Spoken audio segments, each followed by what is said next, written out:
한 주간 주님 은혜 가운데 평안하셨습니까? 오늘 이 자리에 참여하신 여러분들 위해 성령 하나님의 크신 은총이 함께 하시기를 축원합니다. 저희가 2019년도 들어와서 마가복음을 지금 이제 강해하고 있는데 오늘 세 번째 시간입니다. 그래서 오늘은 7절, 8절의 말씀을 좀 묵상하려고 하는데 제목을 한번 같이 고백해 볼까요? 시작! 성령으로 세례를 베푸시리라. 오늘 그 설교는 세례를 베푼다는 의미가 뭘까? 그리고 성령으로 베푼다는 의미는 뭘까? 이게 이제 중반부부터 본질적인 내용으로 언급됩니다. 오늘 우리가 읽은 이 본문은 세례 요한이 자신 뒤에 오실 메시아를 이렇게 소개하는 겁니다. 잘 소개하는 내용인데 어떤 것을 소개하냐면 내 뒤에 오시는 메시아가 오시면 어떤 일을 하시는가를 소개하는 내용입니다. 어떤 일을 하실까요? 메시아가 오시면 막연하게 물어보면 모르죠. 답은 있습니다. 이를 소개하기 위해서 먼저 세례 요한은 자신과 오실 메시아를 이렇게 비교합니다. 7절 한번 같이 읽어주시겠어요? 시작! 그가 전파하여 이르되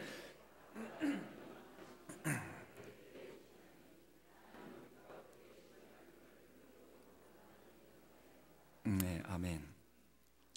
근데 이 7절의 말씀을 잘 상고해 보시면 이 말씀 속에는 어떤 뜻이 있냐면 백성들이 세례 요한을 메시아가 아닐까라고 생각하고 있다는 것을 전제하는 표현입니다.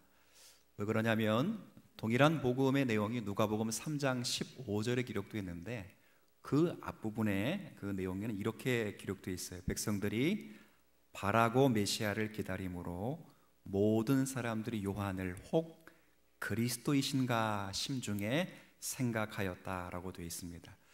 그러니까 이스라엘 백성들이 모두가 메시아를 기다리고 있었던 중에 세례 요한을 유심히 살펴보니까 세례 요한이 누구의 모습과 닮아 있다고요?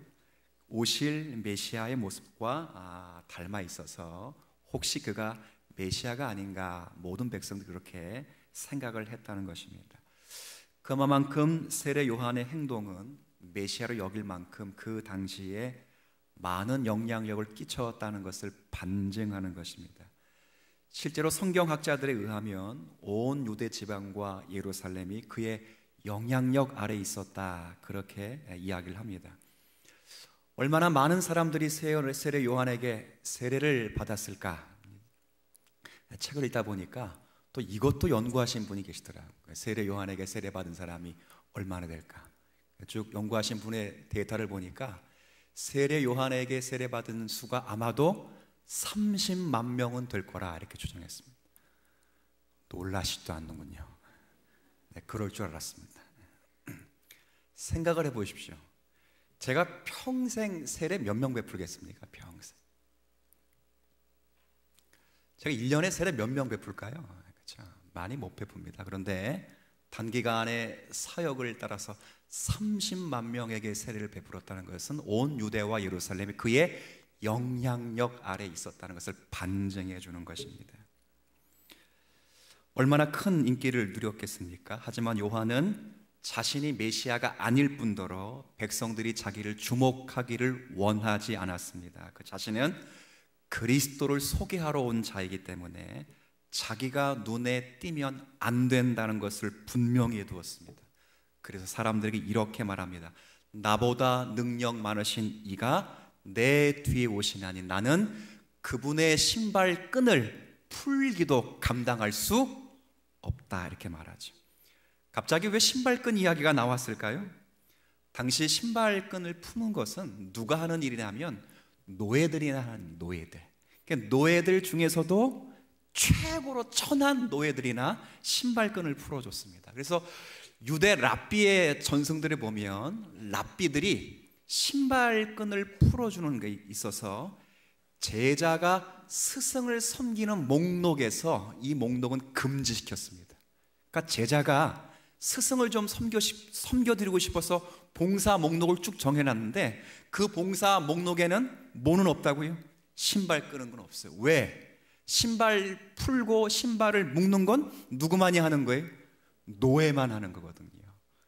그러니까 제자가 스승에게 겸손히 스승을 섬겨드려도 제자는 누구는 아니라는 거예요. 그래도 노예는 아니라는 거죠. 그만큼 세례 요한이 난 그분의 신발끈도 못 풀 정도로 그분과 나는 큰 차이가 있다, 이렇게 말하는 것입니다. 이것은 세례 요한이 얼마나 자신이 해야 할 일을 잘 알고 있는지를 보여주는 것이라 하겠습니다. 그는 그리스도를 증거하러 온 사람입니다. 그렇기에 사람들이 자신을 주목하는 것을 결코 용납하지를 않습니다. 저는 성경을 읽다가 이 부분이 참 은혜스럽습니다. 여러분, 세상에는 많은 사역자들이 있고 정말 많은 직분자들이 있습니다. 저도 우리 교단의 목사님들이 그렇게 많은 줄 몰랐는데, 혹시 지난 주일 오후 설교 들을 때 우리 교단 목사님 몇 명이라 그랬어요? 기억하시네. 2천. 교단이 분열을 남는데 교단의 목사님들만 2천. 그러니까 한국교회가 얼마나 많은 목사님들이 있겠습니까? 장로님들, 권사님들, 집사님들 더 많지요. 훨씬 많을 것입니다. 그런데 이러한 직분자들 가운데서 어떤 사람이 참된 직분자이고 어떤 사람이 그러지 않은지를 알 수 있으려면 바로 이 면이 필요합니다. 이것을 보면 돼요. 그가 자신을 드러내는지 아니면 자신의 약점을 드러내면서도 그리스도에게로 보내려고 하는지를 보면 됩니다. 사도 바울 선생님이 늘 초대교회에 말씀하셨던 것이 바로 이런 면이었습니다. 초대교회를 항상 괴롭혔던 것이 거짓 교사들이었습니다. 거짓 교사들과 참된 교사들을 어떻게 구별할 수 있을까? 바울이 뭐라 그러냐면 육체를 자랑하느냐 아니면 그리스도를 자랑하느냐를 통해서 구별할 수 있다, 그렇게 말했어요. 그 육체를 자랑한다는 것은 세상에서 자랑할 만한 거리가 되는 것을 자랑하는 거예요. 여러분, 세상에서 자랑하는 게 뭐죠? 세상에서 자랑하는 게 보니까 돈이더라고요. 돈. 제가 예전에 한번 비슷한 예를 한번 든 적이 있는데, 제가 오래전에 원래 차가 액센트 스틱 수동이었습니다. 그런데 제가 외국에 좀 강의할 일이 있어가지고 몇 주 나가야 되는데 아내가 스틱을 못 몰아요. 지금은 일종 보통을 땄거든요. 땄는데 그때는 스틱을 못 몰아서 오토를 하나 이렇게 주고 가야 되는데, 아니 뭐 원래도 싼 차인데 무슨 차를 제가 바꾸겠어요. 그래서 제가 그 차를 팔아서 조금 더 얹어서 바꾼 차가 마티즈 오토입니다. 근데 그 마티즈 타보신 분 계시죠? 색깔이 어떤 색깔이었어요? 잘 아시네. 빨간색. 그러니까 여자가, 죄송합니다, 남녀를 구분하는 건 아닌데 우리 아내는 좋은데 저는 쑥스러워요. 쑥스럽다. 근데 갔다 왔어요. 갔다 와서 다시 또 차는 못 바꿔요. 없으니까. 그 차를 타고 목회자 모임이 어느 유스 호스텔에 있어가지고 제가 거기를 타러 갔어요. 근데 앞차는 대형차가 탁 먼저 와 있어요. 그랬더니요, 사람들이 문을 열어주는 거예요. 제가 빨간 마티즈 그랜다이저 타고 쭉 돌아가니까 사람들이 막 쳐다봐요. 야, 문 열어주겠구나. 문을 안 열어줘. 오씨. 그런데 그래서 야, 세상은 돈을 좋아하는구나. 이런 것을 자랑하고 자기 지혜를 자랑하고 내가 왕년애를 자랑하고 나의 학벌을 자랑하는 사람, 그것은 직분자일지라도 거짓 직분자라 이렇게 말합니다. 그러나 참된 직분자, 참된 교사들은 자신을 낮추고 그리스도를 드러냅니다. 저의 은사 목사님이 계시는데 여러분도 잘 아시는 목사님이십니다. 스승의 날 같은 경우나 저희 제자들이 모여서 선물을 드리고 또 섬겨드리면 꼭 이런 말씀을 하십니다. 주님이 받으셔야 될 그 대접을 제가 받아 굉장히 송구스럽습니다. 저는 종일 뿐입니다. 이렇게 말씀하셔요. 제가 일전에 그 스승 목사님을 소개할 만한 사회의 자리를 맡게 돼서 제가 사회를 받다가 엄청 혼났습니다. 왜 혼났는지 아세요? 우리의 참된 스승 되시는, 이렇게 소개했다가 목사님이 그러시더라고요. 우리의 참된 스승은 오직 주 예수 그리스도 한 분밖에 없어요. 충격받았죠. 제가 뭐 아부하려고 한 건 아닙니다. 그렇죠. 바울이 고린도후서 11장에 뭐라고 말해요? 난 중매쟁이라 이렇게 말합니다. 이게 무슨 말입니까? 나는 신랑인 그리스도와 신부인 교회를 맺어주는 중매쟁이라 그렇게 말합니다. 그 중매쟁이가 뭘 해야 돼요? 신랑 집에 가가지고 뭘 해요? 누구 자랑해야 되지? 신랑 집에 가가지고는? 그렇죠. 신부가 너무 예뻐. 묻지도 따지지도 말아 그러잖아요. 현모양처감이야. 지혜로워. 며느리 삼으면 잘 살 거야. 신부 집에 가서 누구 자랑해야 돼요? 신랑 자랑해. 신랑이 그죠? 장동건보다 훨씬 잘생겼어. 그죠? 똑똑하고 훌륭하고 인성이 참 좋아. 자랑해야죠. 근데 중매쟁이가 자기 자랑하고 자기 자식 자랑하면 그럼 돼야 안 돼요? 안 되죠. 세례 요한이 지금 그런 것입니다. 세례 요한은 그분을 드러내시기 위해서는 자신이 노예보다도 못한 자라는 치욕도 기꺼이 쓰고 있습니다. 나는 그분의 신발끈을 풀 수도 없는 자다, 이겁니다. 사랑하는 성도 여러분, 함께 교회를 이루고 있는 모든 직분자들에게 이 은혜가 넘치시기를 주의 이름으로 축원합니다. 여러분들이 낮아지시면서까지도 여러분에게 찾아가는 사람들이 그리스도에게로 인도함을 받을 수 있는 여러분 되었으면 좋겠어요. 여러분이 영광을 받고 여러분이 칭찬을 받을 때 다 같이 한번 따라해 볼까요? 다 주님이 하셨습니다. 나는 무익한 종일 뿐입니다. 이런 은혜가 있으면 좋겠어요. 제가 교회에서 제일 싫어하는 말, 내가 왕년에. 그럼 지금은 한다는 말이 아니에요. 지금은 안 한다는 말이에요. 뭔 중요한 게 뭐예요? 중요한 건 따라합시다. 주님이 그분이 하셨습니다. 자신이 받을 자리, 영광의 자리에 주님 높여드리는 세례 요한 같은 삶을 사시기를 축원합니다. 때가 되면 주님이 높여주실 줄로 믿습니다. 주님이 세례 요한을 뭐라 말씀하신 줄 아세요? 여자가 낳은 자 중에 최고니라. 그렇게 노예보다도 못한 취급을 받는 그 세례 요한을 가리켜 뭐라 말씀하시냐면, 이 세상에 어머니들 뱃속에서 나온 아이들 중에 최고의 사람이라.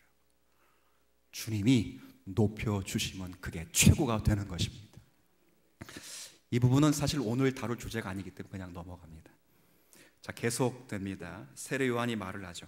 나보다 월등하신 그리스도가 오실 텐데 그분이 오셔서 무슨 일을 하시는가 그럴 때 그분은 오늘 말씀의 제목처럼 성령으로 세례를 베푸신다 이렇게 말합니다. 8절 한번 읽어봐 주시겠어요? 시작.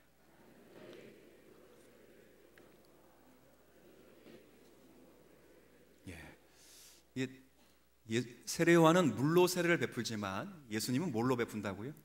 그러니까 다른 복음서에 보면 성령과 불로 세례를 베푸신다 이렇게 되어 있어요. 근데 마가복음에는 줄여서 성령으로 세례를 베푸신다 되어 있죠. 여기서도 잘 보면 세례 요한과 오실 메시아의 어떤 대조가 있습니다. 어떤 대조가 있냐면, 요한은 무엇으로 세례를 준다고요? 물로. 자신은 물로 세례를 준다 이 말입니다. 무슨 말입니까? 이 말은 자신은 세례의 형식인 물을 주는 사람이라 그래요. 물. 이해되셨어요? 근데 예수님은 뭘로 세례를 주신다고요? 무슨 말이에요? 자신은 세례의 형식인 물을 주는 사람이지만 예수님은 세례의 내용, 본질인 뭘 주시는 분이에요? 성령을 주시는 분이에요. 비교가 되는 거예요. 세례 요한은 물로서 세례의 형식을 예표하고 있지만 예수님이 오시면 그분은 물로 세례를 주시는 분이 아니라 세례가 원래 가르치고 세례가 원래 내용으로 삼고 세례가 원래 본질로 삼은 뭘로 준다고요? 성령으로 주시는 것이죠. 그래서 오늘은 그래서 세례를 준다는 말이 뭘고 성령으로 준다는 말이 뭔가 이 두 가지를 확인하면서 이 은혜가 우리에게 얼마나 큰지를 생각하고 확인하셔야 됩니다. 일단 세례가 뭔지를 좀 확인해 봅시다. 여러분, 세례가 뭐죠? 세례? 이건 한자 표현입니다. 씻을 세자에 예식 예자입니다. 그러니까 연결하면 씻는, 그러니까 씻기 때문에 뭘로 씻어요? 물로 씻죠. 오늘 예배당에 오실 때 다 씻고 오셨죠? 네, 얼굴 예쁘고 이렇게 화장도 하고 하면 다 씻고 오셨는데 혹시 여러분들 올리브 기름으로 씻고 오신 분 계셔요? 나는 피부가 귀해서 우유로 씻고 와서, 그런 분 아무도 없어요. 다 씻을 때 뭘로 씻었죠? 왜? 세례는 뭐 하는 예식이기 때문에 씻는 예식이에요. 바꿔 말하면 오염된 것을 분리하는 거예요. 오염된 것을 분리하는 게 세례예요. 이것이 잘 예표된 것이, 자, 고린도전서 10장을 한번 가보죠. 고린도전서 10장 말씀입니다. 제가 가진 신약 성경으로는 274쪽입니다.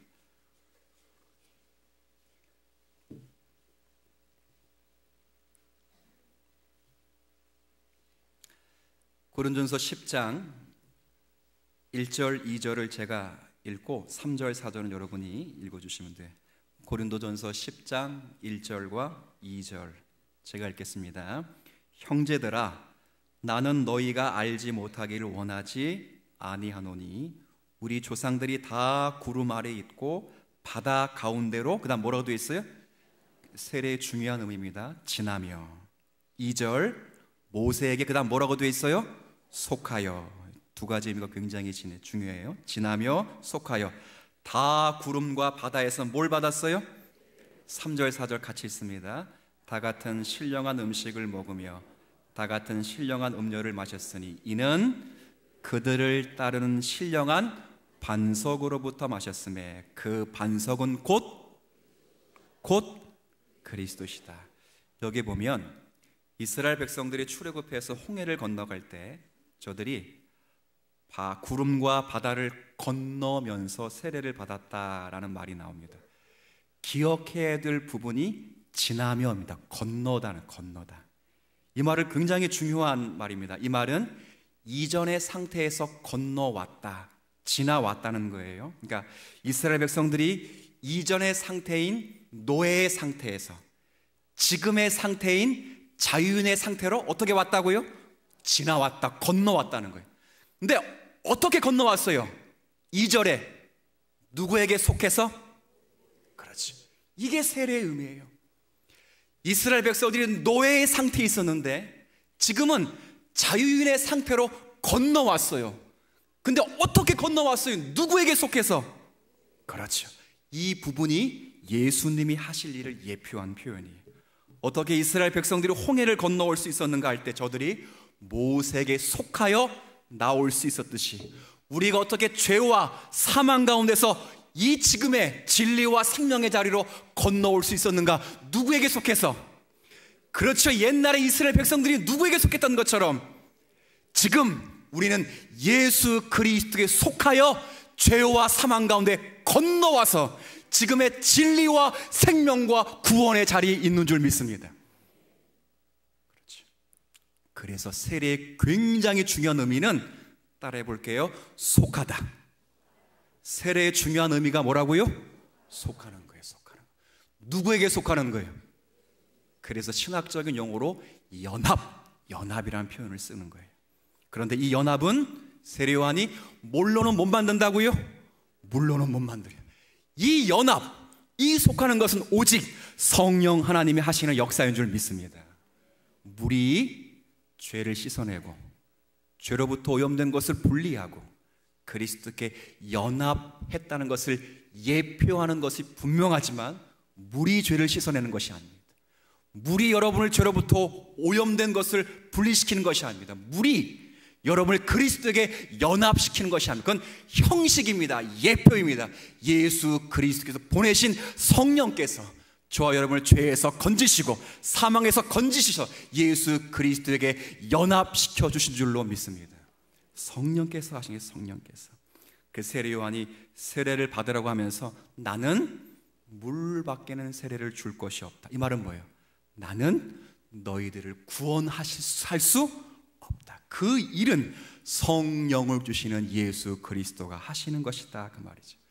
내게 속하여는 너희들이 깨끗한 데로 나올 수 없다. 비록 내가 너희에게 회개하라고 외쳤지만 나는 사람들을 묶어서 거룩한 곳으로 인도해낼 수 없다. 그러나 예수 그리스도에 속한다면, 그분의 성령을 받는다면 우리 모두는 죄와 사망 가운데 건진받아 진리와 생명과 구원의 자리에 이르게 될 것이다, 그렇죠. 여기서 성령은 고린도 교회에 나타난 은사적인 측면이 아니에요. 여기서 성령은 옛사람을 죽이고 우리를 새 사람으로 변화시키는 중생의 역사요, 구원의 역사요. 그래서 다른 성경에 보면 성령과 불로 세를 줘. 불. 왜? 이 불이 우리의 모든 죄를 다 깨끗하게 태우기 때문에 그렇습니다.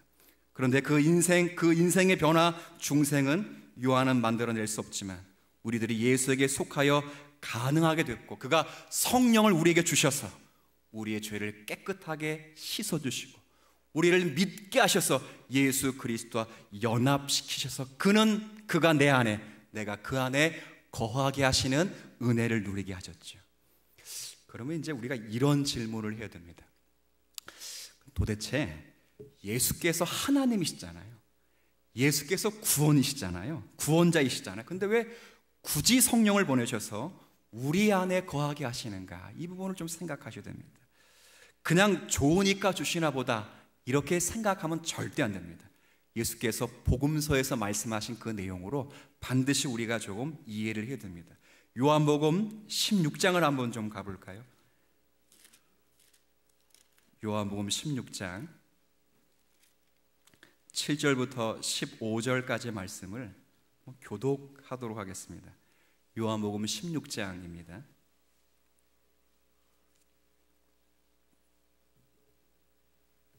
교독하도록 할게요. 16장 7절부터 15절까지의 말씀을 제가 읽겠습니다. 그러나 내가 너희에게 실상을 말하노니 내가 떠나가는 것이 너희에게 뭐라고요? 유익이라. 그러니까 예수님이 떠나가시는 것이 유익이래요. 왜 유익이냐면 내가 떠나가지 않냐면 나와 같은 보혜사가 너희에게로 오시지 아니할 것이기 때문이다. 그래서 가면 내가 그 성령을 너희에게 보낼 것이다. 8절 읽어주세요.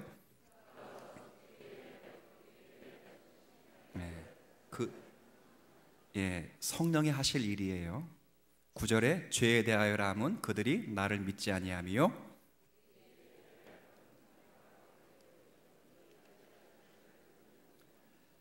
심판에 대하여라 함은 이 세상 임금의 심판을 받았습니다.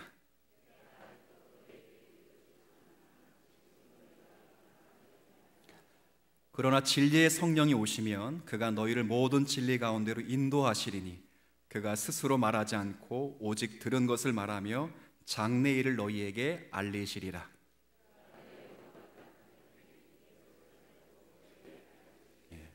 무릇 아버지께 있는 것은 다 내 것이라. 그러므로 내가 말하기를 그가 성령이 내 것을 가지고 너희에게 알리시리라 하였노라. 아멘. 무슨 말이냐면 그러니까 예수님께서 제자들에게 하신 말씀입니다. 예수님이 이제 십자가를 지시고 하늘로 올라가실 시간이 다 되어서 제자들에게 뭐라고 말씀하시냐면 나 이제 곧 간다 자꾸 말씀하시는 거예요. 그러니까 제자들이 불안해한 겁니다. 간다고 하니까 너무 불안해한 거예요. 그래서 제자들이 주님께 묻습니다. 주님, 자꾸 어디를 가신다고 하십니까? 라고 물어요. 그때 예수님이 제자들에게 한 말씀입니다. 내가 가는 것이 너에게 훨씬 좋다, 유익하다. 왜냐하면 내가 하늘로 가야 나와 같은 보혜사인 성령을 너희에게 보내실 수 있기 때문이다. 이렇게. 자, 그런데 성령이 오시면 뭘 한다고 했죠?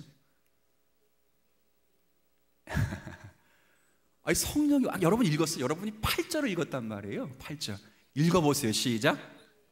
성령이 와서 성령이 오시면 뭘 한대요? 책망한대. 책망한다고요. 성령이 오시면 뭐 한다고요? 뭐 아셨어요? 성령이 다시 한번 성령이 오시면 뭐 한다고요? 그렇죠. 이게 무슨 말이냐? 도대체 이해가 잘 되지 않습니다. 무슨 말이냐면 9절 10절 내용이 있지만 설명을 드리면 예수를 믿지 않고 그를 십자가에 매달려 쫓아 죽인 것에 대해서 세상에 대해서 책망을 하실 것이라고 합니다. 이 세상에 하나님이 세상을 사랑하셔서 하나님의 아들 구원자가 왔지만 세상이 그 구원자를 알아보지도 못하고 또 받아들이지도 않고 해서 그를 되레어 죽였다 그 말입니다. 그러니까 구원자를 받지 못한 것이죠. 그래서 누가 필요하다고요? 구원자를 쫓아 죽였으니 누가 필요하다는 거예요? 예수의 영인 성령이 필요해요. 책망하십니다. 어떻게 책망하시는지 15절 한번 같이 읽어볼까요? 시작. 무릇 다 내 것이라. 그러므로 내가 말하기를 그가 내 것을 가지고, 무슨 말이에요? 예수 그리스도를 알리신다. 그렇게 이해를 하시나 말씀을 드리는 거예요. 그러니까 구원자를 받지 못한 자들에게, 그래서 누가 필요하냐? 예수를 증거할 성령이 필요하다 그 말입니다. 예수를 증언하도록 하셔서 백성들로 하여금 예수를 받아들이게 하고 그와 연합하시게 하시기 위하여 성령이 오시는 것입니다. 잘 들으세요. 바꿔 말하면 성령이 오셨다는 말은 세상과 사람이 악하여 구원자를 죽여 내쫓았다는 증거입니다. 우리 성령이 오셨다 기쁘죠. 노래도 성령이 오셨네, 성령, 너무 기뻐요. 나 성령 받았어, 기뻐합니다. 근데 가만히 생각해 보세요. 오죽하면 누가 오시겠냐고요? 오죽하면 성령이 오셨겠냐고요. 제가 군에서, 여러분 남성분들은 잘 알 거예요. 군대에서 제일 받기 싫어하는 훈련이 뭐죠? 그렇죠, 유격 훈련이에요. 그래서 어떻게든 간에 유격 훈련을 안 받으면 좋겠다 그러면서, 왜냐하면 입소하는 날부터 퇴소하는 날까지 계속 군대 용어로 하면 뺑뺑이 돌리거든요. 한 번 갔다 몸에 알이 배겨요. 안 가는 게 훨씬 나아요. 어떻게 하면 안 갈까 고민해요. 근데 저도 재수없게 3번씩 갔다 왔어요. 그런데 기수는 같진 않지만 선임병 가운데 유격 훈련을 안 받게 된 사람이 있었어요. 야, 얼마나 부러운지. 그 양반이 이러더라고요. 나 유격 훈련 안 받아도 된다? 너무 부러운 거예요. 너무. 제가 어떻게 안 받게 됐어요? 그때 뭐라 말하냐면, 군에 들어왔는데 허리를 다쳤는데 디스크를 당해가지고, 그 당시는요 디스크 걸려도 안 보냈어요. 그냥 군병원에서 그냥 주사 한 대 넣고 허리 딱 때리면 됐어. 그죠? 너무 먼 얘기하는 건가요? 디스크를 걸렸는데 거기 가면 나 죽는데, 그래서 나 유격 훈련 안 가도 돼. 여러분, 유격 훈련 안 받는 건 좋은 소식이지만 오죽하면 못 받았겠습니까? 그 얘기 무슨 말씀인지 아시겠습니까? 내가 얼마나 훌륭하면 성령을 주셨겠어? 아니요. 내가 얼마나 기도 많이 할 것 같으면, 내가 얼마나 큰 일을 많이 할 것 같으면 내게 성령을 주셨겠어? 아니요, 착각입니다. 우리가 못나서 예수를 못 믿어서 예수를 다 쫓아 십자가에 죽여서, 그래서 우리 안에 예수를 증거할 성령이 필요해서 예수의 영을 보내신 것입니다. 오죽하면 그분이 우리를 항상 따라다니시겠냐고요. 따라다니시겠냐고요. 이해되시겠습니까? 그런데 우리는 내가 열심히 기도해서, 내가 열심히 뭐해서 성령 받는 줄 착각해요. 아닙니다. 이 본문을 보면 우리가 아직 죄인이어서 예수도 못 알아봐서, 못 알아보기 때문에 성령이 오시는 거예요. 우린 다 예수를 십자가에 못 박는데 일조했던 그런 사람들입니다. 그런데 그분이 제자들에게 하신 약속으로 우리를 성령 하나님을 보시게 될 수 있도록 은혜를 주신 거죠. 성령께서 오셔서 하신 가장 큰 일이 뭐라고요? 예수를 증거하시는 거예요.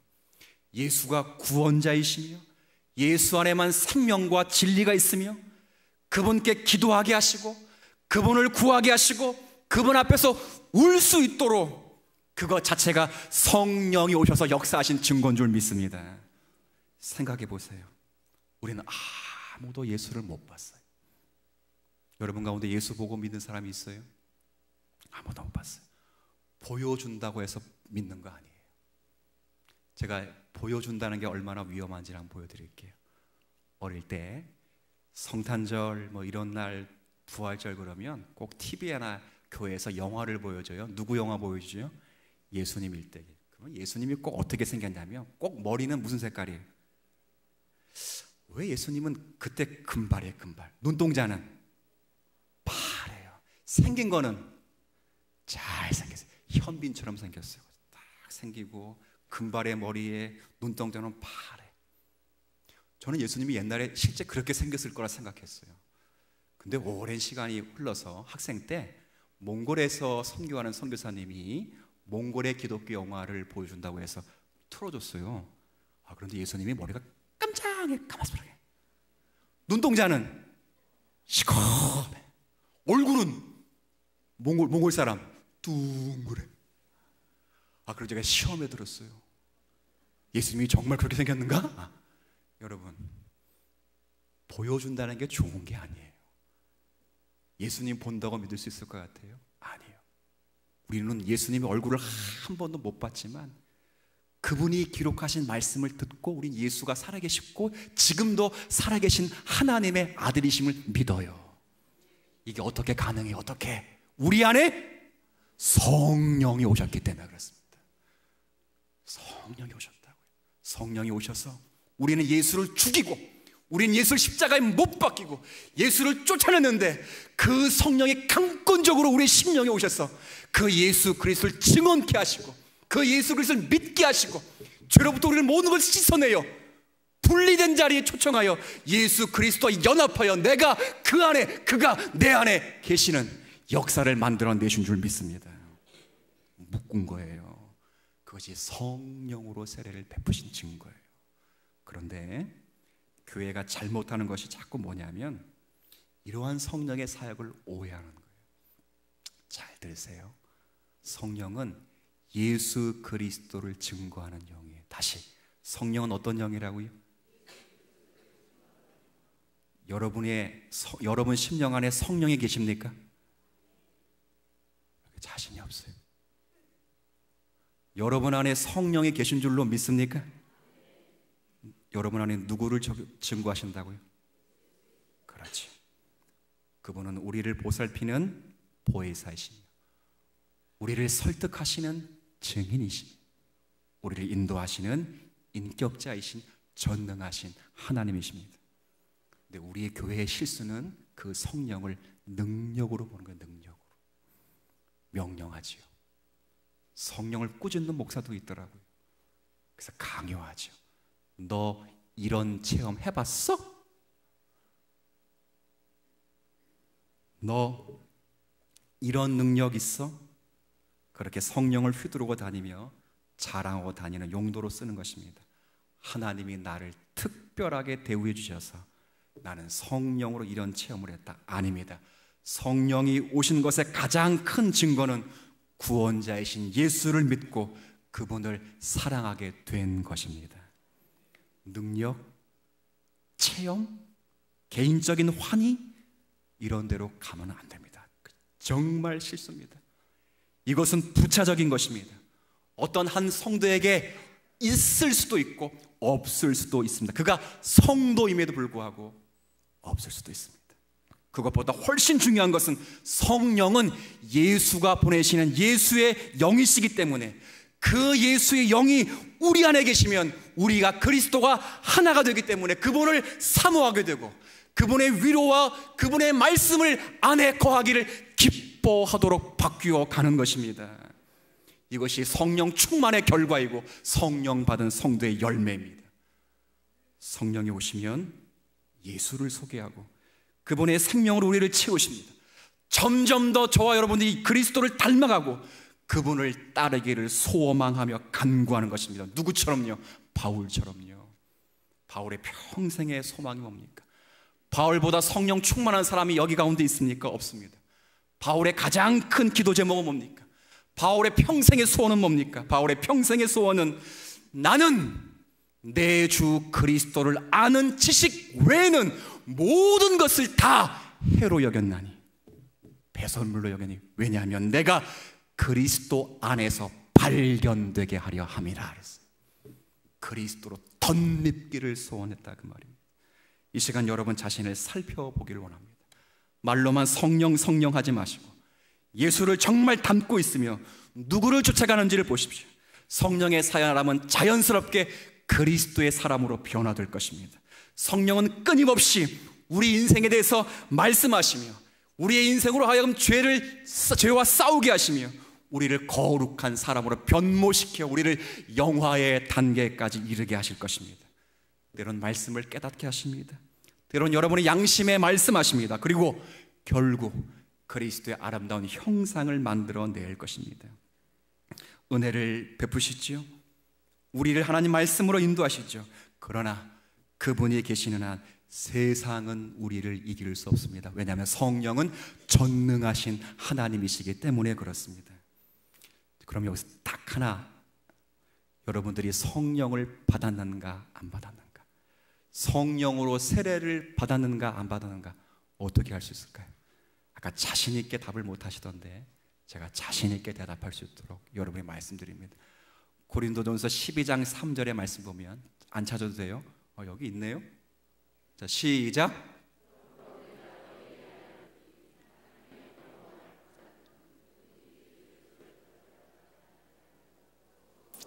아니하고는 누구든지 예수를 주시라 할 수 없습니다.